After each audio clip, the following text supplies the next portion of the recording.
Hello and welcome to this Celebrating Neurodiversity podcast hosted by the Division of Clinical Psychology's Equality, Diversity and Inclusion Committee. I'm Sophie Doswell and I'm co-hosting with... Hi, I'm Kalu. So we don't know the number of neurodivergent individuals within the clinical psychology profession, but we do know that unfortunately many people don't feel safe enough to share that they're neurodivergent, but also that people are working in systems that make it harder to do the job. Last year, there was an edition of The Psychologist dedicated to neurodivergence, and it included an article from Dr. Kiehl, who highlighted the importance of diversity in psychology and the strengths that neurodivergent psychologists bring to the workplace, as well as the challenges that they face. So we're really pleased to welcome Dr. Ilona and Dr. Esther Kiehl to talk to us about their experiences of being neurodivergent clinical psychologists. So to start off, please can you share some examples of how you experience neurodiversity on a day-to-day basis? I'm going to start with Esther. So some of the things that I experience are probably part of everyday experience. I just get them more often. So I always very often struggle with booking my diary in a way that allows me time to get from one meeting to the next, or reading the times and the dates correctly and not double booking myself because I'm ADHD and dyslexic and dyscalculic. So sometimes things get a bit jumbled up. And I know it's not uncommon for clinical psychologists to have an inner imposter, but throughout most of my schooling, I was thought either lazy or stupid or both. And I know that that's something that still echoes with me in my everyday, in my professional career, when I'm not quite doing things to the standard to which I'm hoping to do them, or to which somebody at my level of the profession would be expected to do them. Thanks, Esther. How about you, Ilona? I would chime with everything Esther said, and I get quite a lot of imposter syndrome because, at school I was in special needs and just told you won't get any qualifications, or you're stupid or lazy or whatever. And that does kind of stick with you. It's hard to get past that. I wrote down kind of a bit more of a list of kind of stuff that affects me. So my diagnosis, for want of a, I know there's question marks around that, but, multiply neurodivergent person with kind of, my main problem is dyspraxia, but also dyslexia, dyscalculia, and I have something going on with my eyes that might be to do with Erlen's, so whereby I don't process visual information very well. I only get a very small part of the visual array, and I can't judge speed, depth, distance, etc. The main problem with that is I don't drive. Now that has given me problems throughout my life, largely because of other people's attitude to people who don't drive rather than the actual practicalities of not driving. This might be common to a lot of neurodivergent people. I've always needed an absolutely colossal amount of sleep. I was eventually diagnosed with CFS, but given that it's gone on all my life, I'm not sure it isn't a kind of neurodivergent need, burnout, coping strategy, whatever. I'm horribly time blind.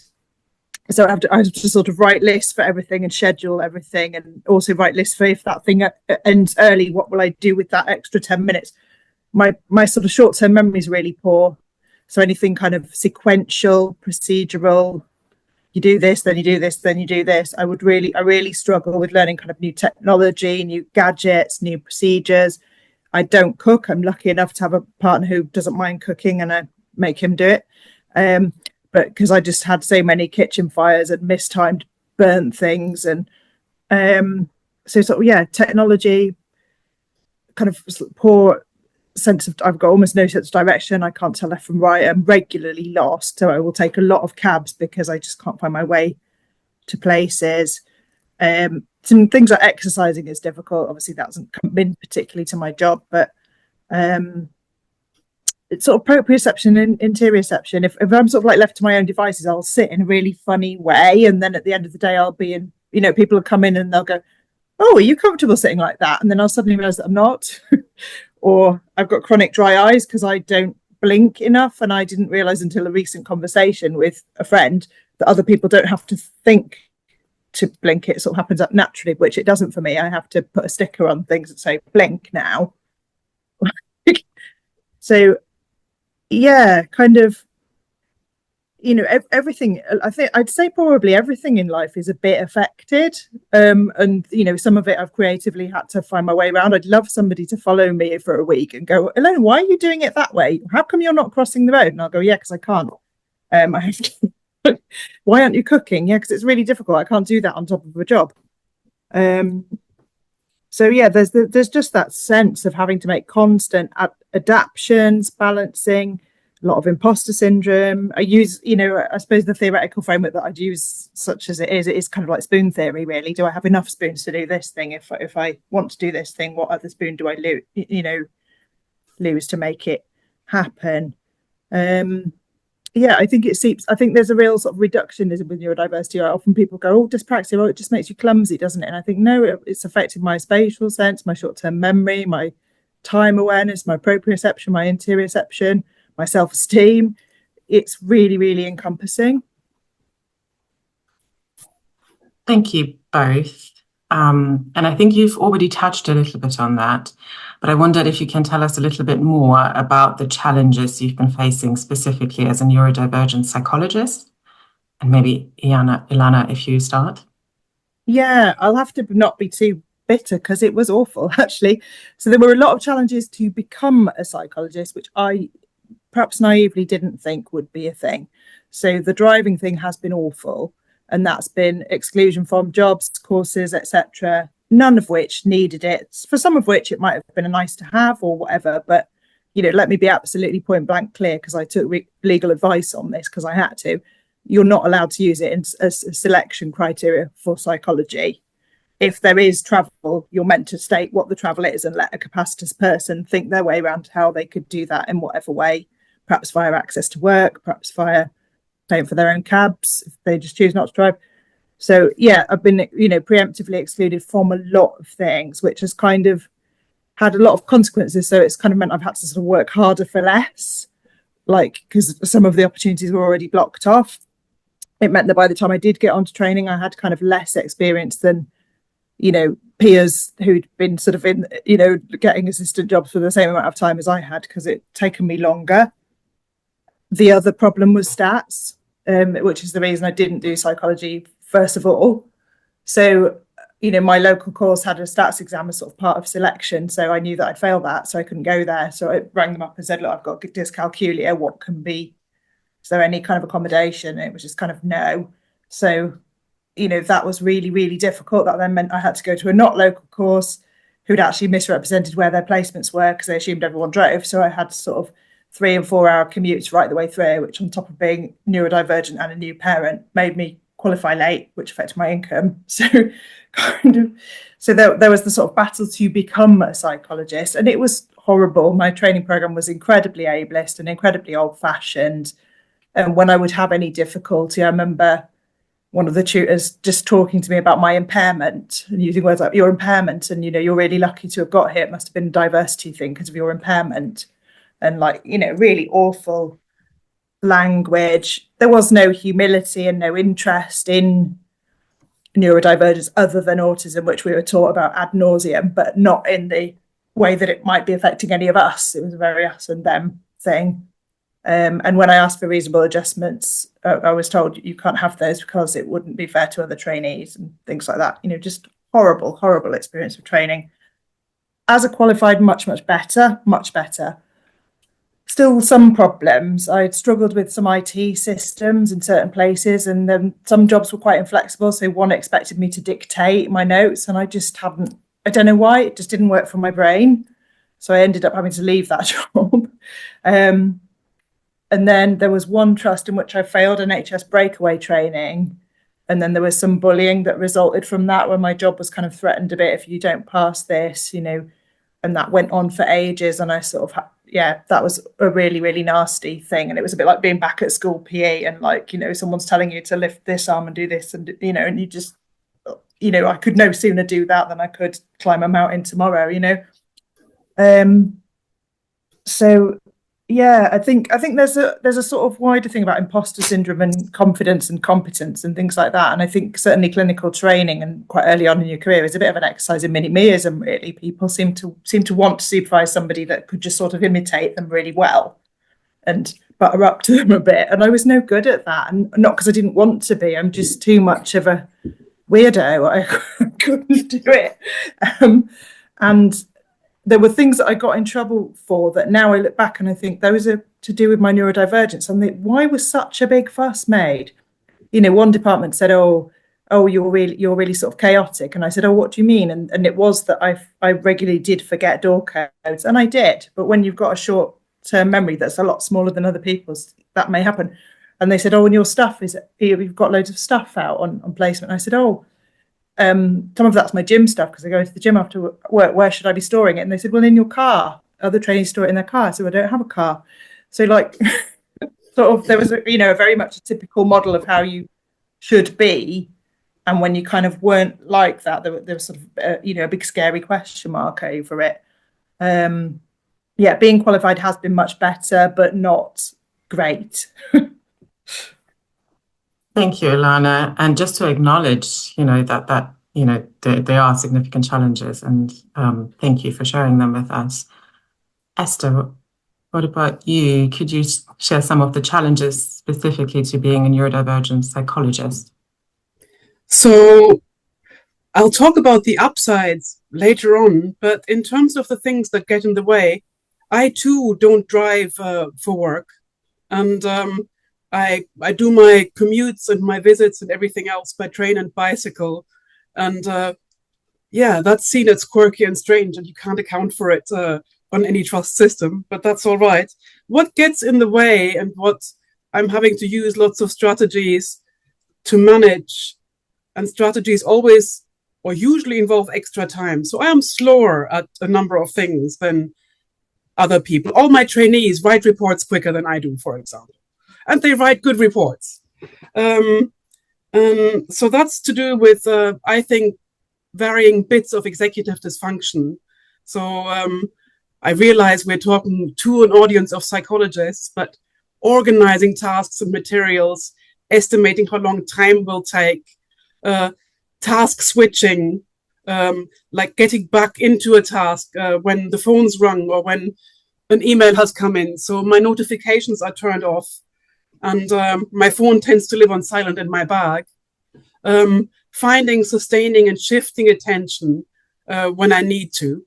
But on the other side, hyper-focus is a thing. You just can't will that to happen.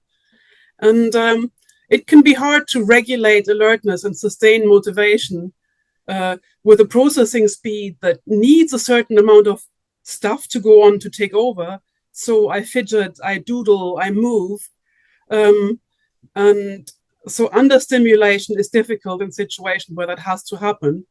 And the kind of attention that I might need to proofread my own work, I need to leave a week until I've forgotten enough about it to read it with a fresh pair of eyes, or get somebody else to proofread it, because otherwise I read what I'm expecting to read, not what's actually there.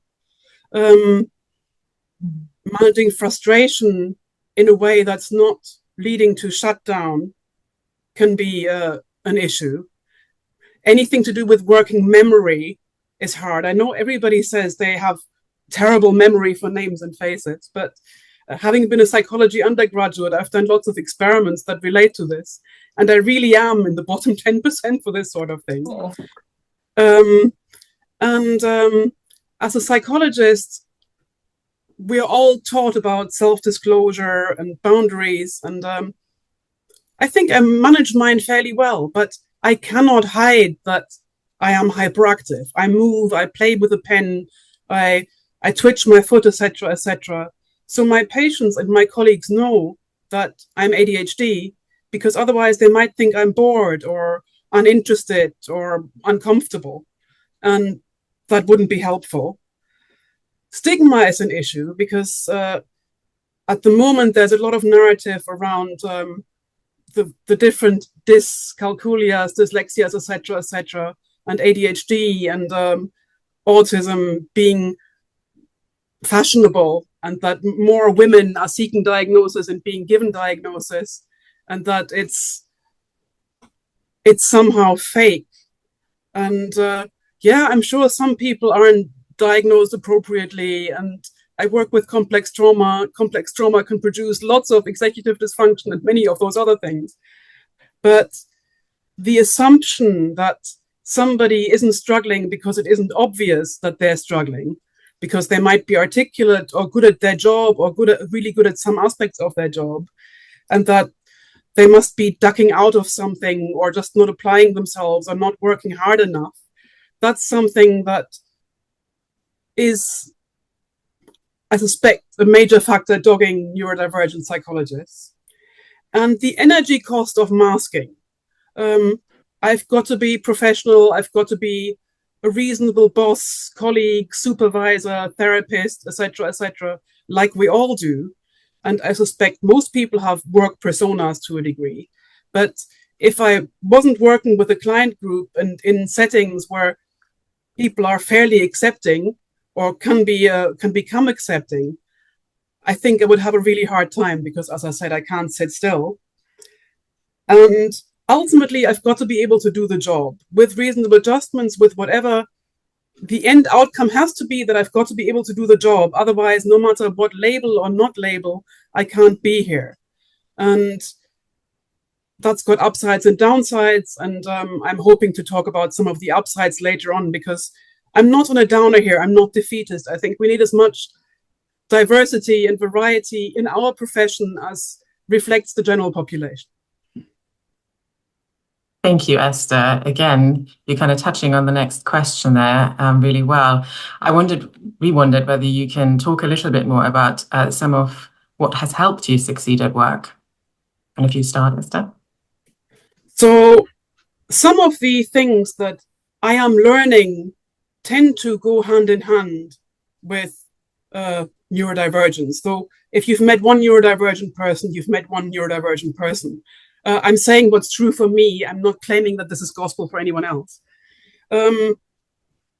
Energy and enthusiasm and spontaneity and the ability to get other people to come with you are something that I think comes from my quirky brain, and I wouldn't want to be without it. Also, lived experience has become a bit of a tired term, but I think being open in a managed degree about some of the things I struggle with or some of the things I can't hide can be validating for trainees, for colleagues, for clients, and I value that. And playing to my strengths when I can and acknowledging my limitations and the things that I'll probably never be good at is something that helps. That doesn't mean I'll duck a task that I'm likely to not be good at, but I'm more likely to ask for help and explain why I'm doing so. Some things that really help me are people who have an understanding of rejection-sensitive dysphoria. That's a term that I used to sort of reject because I thought, doesn't everybody feel awful when they've been given negative feedback, when they've felt criticized? And I think everybody probably does. But the degree and nature and the sensitivity to how something is put as to whether it's stays soul-destroying and a scratch in the brain for disproportionately long, that we know is more common in neurodivergent people, and it certainly applies to me. And having that conversation with bosses, with supervisors, and saying, hey, I might not come across like it, but I'm a bit sensitive about such things. Could we do things in this way or in that way? Or it helps me to think about feedback when it's put like this, and this sort of thing might be harder for me to take in, because I still want people to be able to say whatever they need. And I learn from my patients and my colleagues and my trainees all the time. So there needs to be a way, but figuring out what works for me and being able to share that without being controlling or entitled, that's something that's probably a career's worth of work. Communication can help. So a document in which acronyms are written out and where punctuation is used in the appropriate places and where people use paragraphs makes things a lot easier to read for me. In an email, I like knowing what somebody wants from me, why they want it, and when they want it by, because then it's much easier for me to prioritize it. And for the people who work for me, that's easier to do than for people who send long cascades of emails with 20,000 people copied in.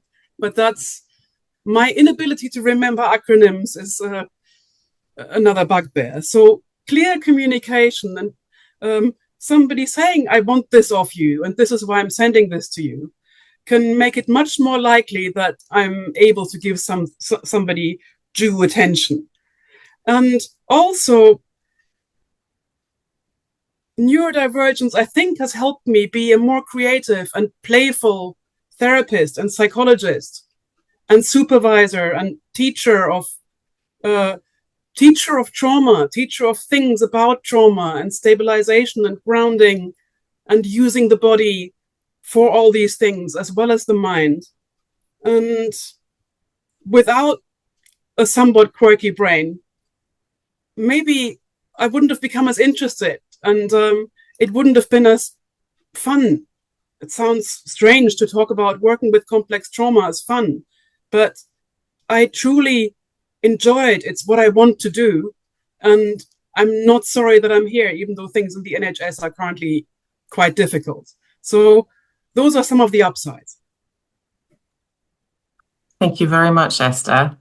That's really lovely to hear. Ilona, same question for you. Could you also share some of what has helped you or helps you succeed at work? Yeah, it's so interesting listening to Esther, because some of what you're describing, I'm like, oh yeah, absolutely. And then other things, I don't have. But I also have a lot of rejection sensitivity, and I'm very kind of shame prone, but I've never, and I'm sure it's to do with my neurodivergence and the history of being bullied about my neurodivergence, but I've never really shared that with anybody in authority over me, although I'm sure they notice that, them saying, oh, Ilona, I just want to have a quick word, sends me into an absolute state. I just try and mask it to hell, but actually probably I should be having that conversation. So thank you, Esther. I also noticed that I'm quite slow in the way that I do things, and that sometimes is a problem and sometimes isn't a problem. I do tend to be quite thorough, so I sort of, there is a trade-off. What's helped? I think getting to a certain level in my career where I can afford to work part-time has been an absolute godsend. I never really got on with full-time work at all, and I'm aware of how lazy and entitled, that could sound through a certain lens, but I always got ill or had no life or burnt out. So yeah, getting to a certain level where I can work part-time and also I can contract out. I've just paid someone to clean my sofa, for example. I can afford to do that. If I did it, I would get in a tears. It wouldn't even be clean. I'd probably damage it, and I'd exhaust myself. So yeah, and sort of flexibility and autonomy and not having, one of the things that really didn't work for me in training was that sort of horrible micromanaging thing. I seem to get worse and worse the more eyes are kind of on me, and I think one of my supervisors in one of my first qualified jobs wrote something in my reference, like kind of, Ilona sometimes seems like she's doing something in a little bit of an odd way, but if you actually leave her alone, it'll work. It'll be the right way. Just don't examine the process. Just let her get on with it. And so yeah, sort of flexibility, autonomy, getting to a certain state where I can challenge things. Like I can hand on heart say now that I know that, driving and doing stats exams are not a core of being a clinical psychologist, because I've had 9 jobs since I've qualified and that hasn't been relevant to any of them, but when I was kind of being held back because of those things, I was thinking, oh my God, have I just picked the wrong thing? Oh God. So yeah, getting to a certain level where you actually know, and you can go down a bit of a niche and you can avoid the things that you're not good at. Job settings really count. So something like kind of like maybe a talking therapies setting has that really fast turnover, very admin book people in. There's not a lot of flexibility. I'm stereotyping a bit. Didn't work for me, probably doesn't work for a lot of neurodivergent psychologists. Gender works because we kind of slightly mirror our client group, and there's a lot of neurodivergent people with gender issues. So, there is a sort of above average number of neurodivergent people in my department, same with probably an autism service or something like that. So you can disclose and you can be fairly open and people will to some extent understand. So yeah, not being micromanaged, having autonomy, having flexibility, having some level of seniority, being in a context that's favourable about it, and yeah, taking a bit of ownership and kind of being able to think, I'm not very good at that, but how core is that? Does it matter that I regularly forget the door code? It's slightly mildly annoying. Doesn't mean I'm a bad psychologist, I think just the sort of flexibility and autonomy and being treated as an adult, which did not happen at all until I qualified, and then it was suddenly an awful lot easier. In terms of positives to bring, I don't know, maybe the resilience, the creativity, I think, and also sort of healthy imperfection. I think I remember seeing a really perfectionist client for therapy, and I was late to meet her because I got stuck in the loo because there was this sort of weird safety chain, and I had somehow pulled on my pants over the safety chain as I was getting off the loo, which has set off the alarms in the whole building. So then I come out sort of with all these alarms going off and this sort of wire draining out of my pants, not knowing what's going on, and and meeting her, and then I'm going, we're here to talk about your perfectionism and your belief that you're the only one who makes a fool of themselves. It was quite. I hadn't done it to be effective, but it got through to her. It made her laugh as well. I think just that creativity and that resilience and that being very, very human, and also giving clients permission to kind of, we all struggle with stuff. It doesn't mean we can't be of use in the world. Yeah, absolutely. And we're just coming to an end, but wanting to say thank you to you both. And I think really having got to know you both over the course of these podcasts, just to say thank you for your willingness to share some of the challenges as well as the things that have helped. But it's been really lovely to kind of hear how much of yourselves and your neurodiversity, you bring to your work, and how helpful that is to your clients and your colleagues. So we're thrilled that you've taken the invite to come and talk to us today, and really hopeful that it will help neurodivergent psychologists and aspiring neurodivergent psychologists to feel that this is a profession that they can thrive in. So thank you to you both. Thank you very much.